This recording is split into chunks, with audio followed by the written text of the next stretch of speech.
मैं Saurabh Kumar the technical classes की YouTube channel पे आपका स्वागत करता हूं। हम लोग कम्युनिकेशन स्किल के पिछले लेक्चर में टाइप्स ऑफ कम्युनिकेशन को देख रहे थे, जिसमें हम लोग देखे थे कि कम्युनिकेशन को 4 प्रकार से क्लासिफाई किया गया है। ठीक है, on the basis of relationship element, दूसरा on the basis of channel, तीसरा हम लोग देखे थे on the basis of purpose या स्टाइल, और चौथा हम लोग देखे थे on the basis of direction, जिसको कि आज हम लोग पूरे डिटेल में बात करेंगे। तो चलिए सबसे पहले हम लोग बात करेंगे on the basis of relationship element, मतलब कितने एलिमेंट के बीच रिलेशन है, उसके अकॉर्डिंग कम्युनिकेशन को फिर 4 प्रकार से क्लासिफाई किया गया है। ठीक है, तो जिसमें सबसे पहले है आपका इंट्रापर्सनल कम्युनिकेशन। सबसे पहला आपका क्या है? Intrapersonal communication. ठीक है, तो जब कम्युनिकेशन सेल्फ के साथ होता है तो उसको हम लोग क्या कहते हैं? इंट्रापर्सनल कम्युनिकेशन कहते हैं। वही लिखा हुआ है यहाँ, communication with in an individual, मतलब खुद के साथ। जब कम्युनिकेशन क्या होगा? खुद के साथ होगा, तो उसको हम लोग क्या कहेंगे? Intrapersonal communication. एग्जाम्पल के तौर पे हम लोग बात करें, जब हम लोग ऑन द वे रहते हैं तो हम लोग को खुद डिसाइड करना पड़ता है लेफ्ट जाना है या राइट जाना है, या कह सकते हैं कोई रेस्टोरेंट में हम लोग जाते हैं तो मेन्यू देख के खुद डिसाइड करना पड़ता है कि क्या खाना है क्या नहीं खाना है। तो यहाँ भी कम्युनिकेशन हो रहा है, कम्युनिकेशन खुद के साथ हो रहा है, और यहाँ पे ओनली 1 पर्सन इन्वॉल्व है। तो ऐसे कम्युनिकेशन को क्या कहेंगे हम लोग? इंट्रापर्सनल कम्युनिकेशन कहेंगे। एग्जाम्पल के तौर पे यहाँ पे लिखा हुआ है थिंकिंग डिसीजन मेकिंग, मतलब हम लोग जो कुछ सोचते हैं वहाँ भी क्या हो रहा है? कम्युनिकेशन हो रहा है, खुद के साथ हो रहा है, और वहाँ पे कितना पर्सन इन्वॉल्व है? ओनली 1 पर्सन इन्वॉल्व है। तो वैसे टाइप के कम्युनिकेशन को क्या कहेंगे? इंट्रापर्सनल कम्युनिकेशन कहेंगे। तो इसमें खुद से एक आध लाइन और ऐड कर लीजिएगा कि जब कम्युनिकेशन सेल्फ के साथ होता है, या those type of communication in which only 1 person involve. ठीक है, तो यहाँ पे हम लोग ऐड कर सकते हैं, कोई दिक्कत। तो चलिए इंटरपर्सनल कम्युनिकेशन क्लियर है। अब हम लोग बात करेंगे इंटरपर्सनल कम्युनिकेशन। क्या? Interpersonal communication. तो इंटरपर्सनल कम्युनिकेशन क्या होता है कि जब कम्युनिकेशन के बीच 2 पर्सन इन्वॉल्व हो। ठीक है, 2 पर्सन इन्वॉल्व हो और फेस टू फेस कम्युनिकेशन हो। कह सकते हैं एग्जाम्पल के तौर पे, जब 2 कपल आपस में बात करते हो, 2 फ्रेंड आपस में बात करते हो फेस टू फेस। ठीक है, तो इंटरपर्सनल कम्युनिकेशन में क्या होता है? 2 पर्सन इन्वॉल्व होता है। कितना होता है? 2 पर्सन इन्वॉल्व होता है। ठीक है, और यह जो इस टाइप का जो कम्युनिकेशन होता है फेस टू फेस होता है। ठीक है, बिल्कुल फेस टू फेस कम्युनिकेशन होता है। वो यहाँ पे लिखा हुआ है कि face to face communication between 2 persons, यहाँ पे बिटवीन है। ठीक है, face to face communication between 2 persons. ठीक है, चलिए अगला आपका है ग्रुप कम्युनिकेशन। अगला क्या है आपका? Group communication. जब कम्युनिकेशन किसी ग्रुप में हो, ठीक है, कह सकते हैं कि जब नंबर ऑफ पर्सन काउंटेबल हो। ठीक है, जिस जगह पे कम्युनिकेशन हो रहा है वहाँ पे जितने पर्सन इन्वॉल्व हैं और हम लोग सारे पर्सन को काउंट कर सके कि 10 नंबर ऑफ पर्सन कम्युनिकेशन में इन्वॉल्व है, 5 नंबर ऑफ पर्सन इन्वॉल्व है। ठीक है, यानी कि नंबर ऑफ पर्सन को, नंबर ऑफ एलिमेंट को हम लोग क्या कर सके? काउंट कर सके। तो उस टाइप के कम्युनिकेशन को ग्रुप कम्युनिकेशन कहा जाता है। ठीक है, तो यहाँ पे लिखा हुआ है कम्युनिकेशन इन स्कूल। तो ऐसा कम्युनिकेशन आपको स्कूल में देखने को मिलेगा, जैसे क्लासरूम में जो कम्युनिकेशन होता है टीचर और स्टूडेंट के बीच, तो वहाँ पे फिक्स है नंबर ऑफ स्टूडेंट कितना है। ठीक है, या कह सकते हैं इन फैमिली, अपने परिवार में जो आपस में बैठ के हम लोग कुछ डिस्कशन करते हैं, वहाँ भी नंबर ऑफ पर्सन क्या है? काउंट कर सकते हैं। चलिए आगे कह रहा है कि इन ऑर्गेनाइजेशन, किसी भी ऑर्गेनाइजेशन में नंबर ऑफ एम्प्लॉय क्या रहता है? फिक्स रहता है कि कितना नंबर ऑफ एम्प्लॉय किसी ऑर्गेनाइजेशन में वर्क कर रहा है। तो वहाँ भी ऑर्गेनाइजेशन में जो कम्युनिकेशन होगा वो वैसा कम्युनिकेशन क्या कहलाएगा? ग्रुप कम्युनिकेशन कहलाएगा। फिर आपका अगला आता है कॉलेज, स्कूल कॉलेज सेम चीज़ है। चलिए उसके बाद फ्रेंड्स के बीच, अब आपस में हम लोग 10 या 12-15 फ्रेंड हम लोग आपस में बैठ के बात कर रहे होते हैं। तो यहाँ पे हम लोग क्या है कि 10, 12, 15 क्या हम लोग काउंट कर सक रहे हैं, या फिक्स नंबर ऑफ फ्रेंड आपस में जो फ्रेंड बात करते हैं वहाँ पे क्या है? फ्रेंड नंबर में फिक्स है कि कितना नंबर ऑफ फ्रेंड्स है। ठीक है, तो इस टाइप का कम्युनिकेशन क्या कहलाता है? Group communication. उसके बाद है सोसाइटी, किसी समाज में फिक्स है कि कितना नंबर ऑफ पर्सन है, कितना नंबर ऑफ एलिमेंट है। तो किसी भी सोसाइटी में जो कम्युनिकेशन होता है वो भी ग्रुप कम्युनिकेशन के अंदर आता है। चलिए आगे बात करेंगे मास कम्युनिकेशन। ठीक है, तो देखिए मास कम्युनिकेशन में क्या होता है कि नंबर ऑफ एलिमेंट क्या होता है, हम लोग काउंट नहीं कर पाते हैं उस समय जो, या उस टाइप के कम्युनिकेशन को क्या कहते हैं हम लोग, मास कम्युनिकेशन। इसमें नंबर ऑफ पर्सन फिक्स नहीं होता है कितना होगा, ठीक है। तो इस टाइप के कम्युनिकेशन को क्या कहा जाता है, मास कम्युनिकेशन। तो देखिए यहाँ पे लिखा हुआ है कम्युनिकेशन विथ मास ऑडियंस, मतलब जिस समय ऑडियंस को आप काउंट नहीं कर पाएंगे, ठीक है, तो उस समय जो कम्युनिकेशन होगा उसी को क्या कहेंगे, मास कम्युनिकेशन। या हम लोग कह सकते हैं कि जब हम लोग मास कम्युनिकेशन के साथ हम लोग क्या करते हैं, मास ऑडियंस के साथ कम्युनिकेशन करते हैं, तो उसको क्या कहते हैं, मास कम्युनिकेशन कहते हैं। चलिए इसमें आपका एग्जांपल के तौर पर हो गया रेडियो, टीवी, न्यूज़पेपर, ठीक है। तो इस न्यूज़पेपर के थ्रू कोई मैसेज को हम लोग दे रहे हैं, कोई मैसेज को सिग्निफाई कर रहे हैं, तो कितना नंबर ऑफ पर्सन इन्वॉल्व होगा उसमें हम लोग बता पाएंगे, नहीं बता पाएंगे। तो इस टाइप के कम्युनिकेशन को क्या कहते हैं हम लोग, मास कम्युनिकेशन कहते हैं। चलिए दूसरा हम लोग बात करेंगे on the basis of channel. तो यहाँ तक आप लोग नोट कीजिए, ठीक है। हम लोग बात करेंगे on the basis of channel, ठीक है। चैनल के आधार पे कम्युनिकेशन को जो क्लासिफाई किया गया है, दो प्रकार से किया गया है, वर्बल कम्युनिकेशन और नॉन वर्बल कम्युनिकेशन, ठीक है। तो ध्यान रखिएगा on the basis of channel communication को दो प्रकार से क्लासिफाई किया गया है, वर्बल और नॉन वर्बल, ठीक है। तो वर्बल कम्युनिकेशन किसको बोलेंगे, कह सकते हैं कि जब हम लोग कम्युनिकेशन विथ साउंड करेंगे, ठीक है। फिर से समझिए, जब हम लोग कम्युनिकेशन विथ साउंड, साउंड के साथ मतलब आवाज़ के साथ, ठीक है, जब हम लोग कम्युनिकेशन विथ साउंड करेंगे तो उस टाइप के कम्युनिकेशन को क्या कहेंगे, वर्बल कम्युनिकेशन, ठीक है। नॉन वर्बल कम्युनिकेशन किसको बोलेंगे, जब हम लोग साउंड के साथ कम्युनिकेशन नहीं करेंगे, ठीक है। तो फिर हम लोग देखते हैं कि वर्बल कम्युनिकेशन में साउंड के साथ जो कम्युनिकेशन करते हैं तो ऑरल हो गया, टेलीफोनिक हो गया। ऑरल मतलब जनरली बोलचाल के जो हम लोग कम्युनिकेशन करते हैं, या टेलीफोनिक में भी देखिए कम्युनिकेशन विथ साउंड होता है, हम लोग कहीं बात करते हैं, ठीक है, कॉलिंग करते हैं। यहाँ पे सिंबल बनाए थोड़ा सा ध्यान रखने के लिए। तो वर्बल कम्युनिकेशन में ऑरल और टेलीफोनिक दोनों आता है, ध्यान रखिएगा, क्योंकि हम बोले कि वर्बल कम्युनिकेशन किस बुक को बोलेंगे, जब हम लोग कम्युनिकेशन विथ साउंड बोलेंगे, ठीक है। जब हम लोग कम्युनिकेशन विथ साउंड करेंगे तो उस टाइप के कम्युनिकेशन को क्या बोलेंगे हम लोग, वर्बल कम्युनिकेशन। तो वर्बल के अंतर्गत ऑरल और टेलीफोनिक दोनों आएगा, ठीक है, ध्यान रखिएगा। तो ऑरल मतलब हम लोग जो बोलचाल के कम्युनिकेशन करते हैं उसको क्या बोलते हैं, ऑरल, ठीक है। टेलीफोनिक में भी जैसे हम लोग कॉलिंग वगैरह करते हैं तो वो क्या कहलाएगा, अपना वर्बल कम्युनिकेशन के अंदर आएगा, ठीक है। चलिए अब बात करेंगे नॉन वर्बल कम्युनिकेशन। अभी जैसे हम बोले कि नॉन वर्बल में कम्युनिकेशन साउंड के साथ नहीं कर सकते हैं, ठीक है। इसमें कम्युनिकेशन जो होता है, कम्युनिकेशन में साउंड नहीं होता, आवाज़ नहीं होता है, ठीक है। तो ध्यान रखिएगा, तो इसके अंतर्गत क्या क्या आ जाएगा आपका, रिटर्न, जैसे कुछ लिख कर, ठीक है, कुछ लिख के हम लोग कम्युनिकेशन करते हैं, किसी को मैसेज भेज दिए तो उसमें साउंड है, नहीं है। तो वहाँ पे यदि रिटर्न के माध्यम से हम लोग कम्युनिकेशन कर रहे हैं, जैसे दो आदमी बैठे हैं एक दूसरे को मैसेज कर रहे हैं, तो उस टाइप का कम्युनिकेशन किसके अंतर्गत चला जाएगा, नॉन वर्बल कम्युनिकेशन के अंतर्गत, ठीक है। तो ध्यान रखिएगा, रिटर्न किस में आएगा, नॉन वर्बल में। फिर आपका एपियरेंस, एपियरेंस मतलब होता है कि देख कर, जैसे क्या हुआ, काला कोट पहना हुआ कोई आदमी को देखते हम लोग क्या समझते हैं, वकील है, तो वहाँ पे एपियरेंस में भी कम्युनिकेशन होता है, ठीक है। तो उस टाइप का कम्युनिकेशन कहाँ जाता है, नॉन वर्बल कम्युनिकेशन में। जैसे हम लोग देखते हैं प्रशासन को, तो उसके ड्रेस को देख के हम लोग क्या समझ जाते हैं, वो प्रशासन है, पुलिस वाला या पुलिस है, ठीक है। तो वहाँ पे ये एपियरेंस भी क्या होगा, नॉन वर्बल कम्युनिकेशन का ही एक एग्जाम्पल होगा, ठीक है।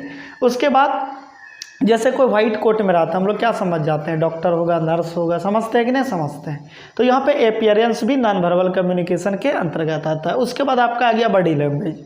तो बॉडी लैंग्वेज मतलब क्या, तो देखिए बॉडी के द्वारा जो भी मूवमेंट होता है वो एक मैसेज को सिग्निफाई करता है। तो बॉडी का जो मूवमेंट होता है वहाँ से भी मैसेज मिलता है। जैसे किसी को आई के थ्रू कोई मैसेज देते हैं, आँख दिखाते हैं, या आई के द्वारा समझ ही रहे हैं आप लोग, ठीक है, इशारा करते हैं, तो वो भी एक क्या है, बॉडी लैंग्वेज है। और यहाँ भी कुछ मैसेज मिल रहा है, तो वहाँ देखिए कोई साउंड आ रहा है, नहीं आ रहा है, तो वो किसके अंतर्गत चला जाएगा, नॉन वर्बल कम्युनिकेशन के अंतर्गत चला जाएगा। तो ध्यान रखिएगा, बॉडी के जितने भी मूवमेंट होते हैं, हैंड के थ्रू, ठीक है, हेड के थ्रू, पैर के थ्रू, ठीक है, हम लोग बहुत सारा मूवमेंट से किसी कोई मैसेज देते हैं। जैसे किसी को ऐसे कर दिए, उसका मतलब क्या हुआ, वो उसको मारना चाह रहा है। तो यहाँ भी क्या हुआ, मैसेज मिला लेकिन यहाँ पे कोई साउंड निकला नहीं आया। तो जब साउंड नेगलेक्ट हो जाएगा और कम्युनिकेशन होगा तो उसको क्या कहेंगे, नॉन वर्बल। और जब साउंड के साथ कम्युनिकेशन होगा तो क्या होगा, वर्बल। तो ध्यान रखिएगा, ऑरल और टेलीफोनिक दोनों वर्बल कम्युनिकेशन का ही एग्जाम्पल है। और नॉन वर्बल में आपका क्या क्या आ जाएगा, रिटन आ जाएगा, अपीयरेंस आ जाएगा और बॉडी लैंग्वेज आ जाएगा। तो बॉडी लैंग्वेज में एक बात ध्यान रखिएगा कि बॉडी के जितने भी मूवमेंट होते हैं, ठीक है, तो बॉडी के कुछ भी मूवमेंट कोई ना कोई मैसेज देता है, ठीक है। तो ध्यान रखिएगा, तो बॉडी लैंग्वेज में किस में जाएगा, नॉन वर्बल में। चलिए अभी जितना बात के इसी को हम लोग लिखते हैं वर्बल में और नॉन वर्बल में, इसको नोट कर लीजिए। तो देखिए वर्बल कम्युनिकेशन के बारे में हम लोग बात करेंगे। तो देखिए कह रहा है कि the verbal communication is a type of oral और टेलीफोनिक कम्युनिकेशन। अभी हम लोग ऊपर ही देखे थे कि वर्बल कम्युनिकेशन में जो है ऑरल और टेलीफोनिक दोनों आता है। तो ये बात कर रहा है कि the verbal communication is a type of, verbal communication जो है एक प्रकार का टाइप है किसका, ऑरल और टेलीफोनिक कम्युनिकेशन का। Wherein the message transmitted through spoken words, और वहाँ पे मैसेज जो ट्रांसमिट होता है किस में होता है, स्पोकन वर्ड में होता है। कोई दिक्कत, चलिए हम लोग अभी ही बोले थे कि वर्बल कम्युनिकेशन में कम्युनिकेशन विथ साउंड होगा, मतलब साउंड के साथ। यहाँ पे जो भी सेंडर होगा अपना इमोशन, फीलिंग, एक्सपीरियंस किसी भी चीज़ का जो ट्रांसमिट करेगा वो किस में करेगा, वर्ड के थ्रू, स्पोकन वर्ड के थ्रू, मतलब बोलकर, ठीक है। तो ध्यान रखिएगा, फिर से एक बार देख लेते हैं। कह रहा है कि the verbal communication is a type of oral and telephonic communication.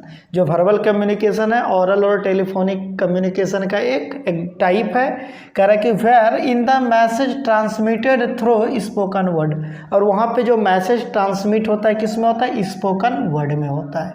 फिर कह रहा है कि here the sender gives words to his feelings, और वहाँ पे सेंडर क्या करता है, जो देता है वर्ड में देता है, चाहे वो फीलिंग हो, थाउट हो, आइडिया हो, ओपिनियन हो, चाहे वो एक्सपीरियंस हो, किसी भी चीज़ का जो शेयरिंग करता है वो वर्ड में शेयरिंग करता है, ठीक है। उसके बाद फिर से देख लेते हैं। कह रहा है कि here the sender gives words to his feelings, sender जो देता है वो कुछ भी हो, चाहे उसका फीलिंग हो, थाउट हो, आइडिया हो, ओपिनियन हो, वो सब किस में देता है, वर्ड में देता है। एंड एक्सपीरियंस, चाहे वो एक्सपीरियंस हो, them in the form of speeches, वो स्पीच के फॉर्म में हो या डिस्कशन के फॉर्म में हो सकता है या प्रेजेंटेशन के फॉर्म में हो सकता है, ठीक है। तो यहाँ पे ध्यान रखिएगा कि जो अपना फीलिंग है, उसका थाउट है, आइडिया है, ओपिनियन है, एक्सपीरियंस है, ये जो शेयर करता है किस में, वर्ड में करता है। और यह हो सकता है किस प्रकार से हो सकता है, या चाहे वह स्पीच हो सकता है, चाहे डिस्कशंस हो सकता है, या प्रेजेंटेशन एक प्रकार का हो सकता है। फिर देखिए आगे कह रहा है कि the effectiveness of the verbal communication, जो वर्बल कम्युनिकेशन का इफेक्टिवनेस है, ठीक है, वह डिपेंड करता है, depends upon the tone of speaker, मतलब स्पीकर का टोन कैसा है, ठीक है। तो ध्यान रखिएगा, वर्बल कम्युनिकेशन जो डिपेंड करेगा स्पीकर के टोन पर, ठीक है। अब कोई स्पीकर बहुत धीरे बोलता है तो ऑडियंस के बीच, अब ये वर्बल कम्युनिकेशन है तो विथ साउंड, ठीक है, वो बहुत धीमा बोलता है तो क्या ऑडियंस के पास साउंड जाएगा, सही से नहीं जाएगा, तो इफेक्टिवनेस रहेगा वहाँ कम्युनिकेशन में नहीं रहेगा, ठीक है। तो ध्यान रखना है कि वर्बल कम्युनिकेशन का जो इफेक्टिवनेस होता है वह डिपेंड करता है स्पीकर के किस पे, टोन पर, टोन ऑफ स्पीकर, फिर क्लियरिटी ऑफ स्पीच कि स्पीच कितना क्लियर है। अब कोई तुतला के बोलता है तो उसका स्पीच क्लियर होगा, नहीं होगा, इसीलिए जो तुतला के बोलता है दिखेगा, बहुत कम आदमी उसका कह सकते हैं वो जो मैसेज सिग्निफाई करता है उसको सही तरीक़ा से ले पाता है, बहुत आदमी सोचता है क्या बोला नहीं बोला, ठीक है। तो ध्यान रखिएगा, टोन ऑफ स्पीकर, स्पीकर के टोन पर, क्लियरिटी ऑफ स्पीच, स्पीच के क्लियरिटी पर, उसके बाद वॉल्यूम, वही साउंड का वॉल्यूम क्या है, वॉल्यूम स्पीड पे भी डिपेंड करता है। अब जैसे देखिए कहीं पंडित मंत्र पढ़ता है, इतना फास्ट पढ़ेगा ना, जो जजमान जी बैठे होते हैं वो सही से मंत्र का उच्चारण नहीं कर पाते हैं, क्योंकि उसको इतना फास्ट में वो मंत्र पढ़ देते हैं, तो वहाँ पे स्पीड क्या है, बहुत ज़्यादा है। वहाँ पे क्या हो रहा है, वर्बल कम्युनिकेशन हो रहा है लेकिन स्पीड बहुत ज़्यादा है, इसीलिए मैसेज जो है सही से नहीं ले पाता है। जो पंडित होता है वो क्या करता है, बहुत फास्ट बोलता है, बहुत स्पीड में मैसेज को देता है। और जो रिसीवर है, कह सकते हैं यहाँ पंडित क्या है, सेंडर है, और रिसीवर कौन है, जो जजमान जी बैठे होते हैं वो रिसीवर है। लेकिन जो सेंडर यहाँ पे पंडित है वो इतना फास्ट मैसेज को देता है कि रिसीवर सही से कैच कर पाता है, नहीं कर पाता है, तो यहाँ इफेक्टिवनेस नहीं है। तो यहाँ पे कह सकते हैं कि स्पीड भी बहुत इम्पोर्टेंट होता है किसके लिए, वर्बल कम्युनिकेशन के इफेक्टिवनेस के लिए। उसके बाद आगे है बॉडी लैंग्वेज, ठीक है, बॉडी लैंग्वेज पे भी डिपेंड करता है इफेक्टिवनेस वर्बल कम्युनिकेशन का, ठीक है। अब देखिए चुपचाप आए एकदम दक्षा की स्थिति में खड़ा हो जाए, कोई भाषण दे के चला जाए, ज़्यादा मज़ा नहीं होता है। वही थोड़ा सा बॉडी वगैरह का लैंग्वेज सिग्निफाई करे, कुछ कुछ बॉडी को मूव करा के कोई बात बोलता है तो ज़्यादा मज़ा आता है, ज़्यादा आनंद आता है, ठीक है। तो वो इफेक्टिवनेस को बता रहा है, ठीक है। तो बॉडी लैंग्वेज भी इफेक्टिवनेस के लिए बहुत इंपॉर्टेंट है। उसके बाद कह रहा है कि and the quality of word, और वर्ड के क्वालिटी पर। अब देखिए ज़्यादा कॉम्प्लेक्स वर्ड यूज कीजिएगा कम्युनिकेशन के दौरान, वर्बल कम्युनिकेशन के दौरान, तो ज़्यादा दिक्कतें होगा रिसीवर को समझने में, और थोड़ा सिंपलेस्ट वर्ड का यूज कीजिएगा, ठीक है, तो ज़्यादा अच्छा रहेगा। तो वही कह रहा है कि वर्ड के क्वालिटी पर भी इफेक्टिवनेस डिपेंड करता है, किसका, वर्बल कम्युनिकेशन का, इन कम्युनिकेशन। चलिए आगे कह रहा है कि in case of verbal communication, कह रहा है कि वर्बल कम्युनिकेशन के केस में फीडबैक जो ऑब्टेंड होता है वो इमीडिएट ऑब्टेंड होता है। ये भी बहुत इंपॉर्टेंट बात है वर्बल कम्युनिकेशन का, कि वर्बल कम्युनिकेशन में जो फीडबैक मिलता है वो तुरंत मिलता है, ठीक है। चलिए नोट कर लीजिए इसको। इसी प्रकार से भी हम लोग नॉन वर्बल कम्युनिकेशन को भी लिख लेंगे, यहाँ पे एक नोट के तौर पे हो जाएगा, ठीक है। आप लोग इसको नोट कर लीजिए, फिर हम लोग नॉन वर्बल कम्युनिकेशन को देखेंगे। अब हम लोग बात करेंगे नॉन वर्बल कम्युनिकेशन में। इसमें क्या होता है, कम्युनिकेशन विदाउट साउंड होता है, ठीक है। चलिए देखते हैं क्या कह रहा है। कह रहा है कि non verbal communication is the transmission of message through a non verbal platform, ठीक है। तो नॉन वर्बल कम्युनिकेशन में क्या होता है, मैसेज का जो ट्रांसमिशन होता है, मैसेज जो ट्रांसमिट होता है नॉन वर्बल प्लेटफॉर्म के थ्रू। तो नॉन वर्बल प्लेटफॉर्म क्या हो गया, बॉडी लैंग्वेज हो गया, अपीयरेंस हो गया, ठीक है, राइटिंग हो गया, ये सब क्या हो गया, नॉन वर्बल प्लेटफॉर्म हो गया। तो यहाँ पे ध्यान रखिएगा कि नॉन वर्बल कम्युनिकेशन में जो मैसेज ट्रांसमिट होता है किसके थ्रू होता है, नॉन वर्बल प्लेटफॉर्म के थ्रू होता है। वही बात यहाँ कह रहा है कि non verbal communication is the transmission of message through a non verbal platform such of, जिसमें से कुछ यहाँ पे लिखा हुआ है आई कॉन्टैक्ट, तो बॉडी लैंग्वेज का ही एग्जांपल है आई कॉन्टैक्ट, तो ये भी क्या हो गया, नॉन वर्बल प्लेटफॉर्म हो गया। फेशियल एक्सप्रेशन मतलब फेस का एक्सप्रेशन, ये भी मैसेज को सिग्निफाई करता है, ये भी क्या हो गया, नॉन वर्बल प्लेटफॉर्म हो गया। फेशियल एक्सप्रेशन मतलब किसी के फेस को देख के ही पता चल जाता है, खुश है कि दुख में है वो, या गुस्सा में है, हम लोग पता कर लेते हैं। तो फेशियल एक्सप्रेशन भी क्या हो गया, नॉन वर्बल प्लेटफॉर्म हो गया। उसके बाद कह रहा है गेस्चर, गेस करना, ठीक है, हम लोग गेस करते हैं, ठीक है। जैसे किसी के यहाँ एकाएक रोने का आवाज़ आने लगता है तो हम लोग गेस करते हैं, हो सकता है उसके यहाँ कोई इंसिडेंट हो गया हो, कोई घटना घटित हो गया हो, ठीक है, या कोई एक्सपायर कर गया हो। तो यहाँ भी क्या है, गेस्चर भी एक प्रकार का नॉन वर्बल प्लेटफॉर्म ही है। उसी प्रकार आगे पोस्चर आपका, ये भी क्या है, नॉन वर्बल प्लेटफॉर्म हो गया। राइटिंग, अपीयरेंस, ये सब क्या हो गया, नॉन वर्बल प्लेटफॉर्म हो गया। तो क्लियर है, कह रहा है कि नॉन वर्बल कम्युनिकेशन में जो मैसेज ट्रांसमिट होता है नॉन वर्बल प्लेटफॉर्म के द्वारा होता है। तो जिसमें से कुछ नॉन वर्बल प्लेटफॉर्म आपका हो गया eye contact, facial expression, gesture, posture, writing, appearance, etc। उसके बाद कह रहा है कि इन अदर वर्ड्स, दूसरे शब्दों में non verbal communication is the process of sending message without use of spoken, ठीक है। मतलब हम लोग दूसरे शब्दों में कह सकते हैं कि नॉन वर्बल कम्युनिकेशन जो होता है एक प्रोसेस होता है जिसमें मैसेज जो सेंड होता है विदाउट स्पोकन होता है, ठीक है, या कह सकते हैं विदाउट साउंड होता है, ठीक है। चलो आगे कह रहा है कि हाउएवर, ठीक है, कभी कभी क्या होता है, it has not give a fixed meaning, कभी कभी ये क्या नॉन वर्बल प्लेटफॉर्म के थ्रू जो मैसेज ट्रांसमिट करते हैं नॉन वर्बल कम्युनिकेशन में, ये कभी कभी हमको एग्जैक्ट मीनिंग नहीं दे पाता है, कोई फिक्स मीनिंग नहीं दे पाता है। जैसे कोई आदमी बहुत दूर में है, ठीक है, और एक आदमी, यानी कह सकते हैं कि सेंडर और रिसीवर के बीच बहुत ज़्यादा डिस्टेंस है, अब वो बॉडी की लैंग्वेज के द्वारा मैसेज सिग्निफाई कर रहा है, तो कुछ कभी कभी देखे होइएगा कि एग्जैक्ट मीनिंग नहीं पता चलता है। अब वो बुला रहा है कि जाने का रहा है, कुछ पते नहीं चलेगा। तो कभी कभी ध्यान रखिएगा कि नॉन वर्बल कम्युनिकेशन में जो नॉन वर्बल प्लेटफॉर्म के द्वारा मैसेज ट्रांसमिट होता है वो कभी कभी एग्जैक्ट मीनिंग नहीं दे पाता है। ठीक है, तो ये सब इसका डिमेरिट वगैरह हो गया। तो चलिए इसको यहाँ तक नोट कर लीजिए। उसके बाद अगले लेक्चर में जो हम लोग मिलेंगे on the basis of purpose और स्टाइल और on the basis of direction, दोनों क्लियर करा देंगे। इसको नोट कर लीजिए आप लोग। ठीक है, थैंक यू फॉर वाचिंग। आप लोग हमारे चैनल को लाइक तथा सब्सक्राइब करें और अपने दोस्तों के बीच शेयर करें।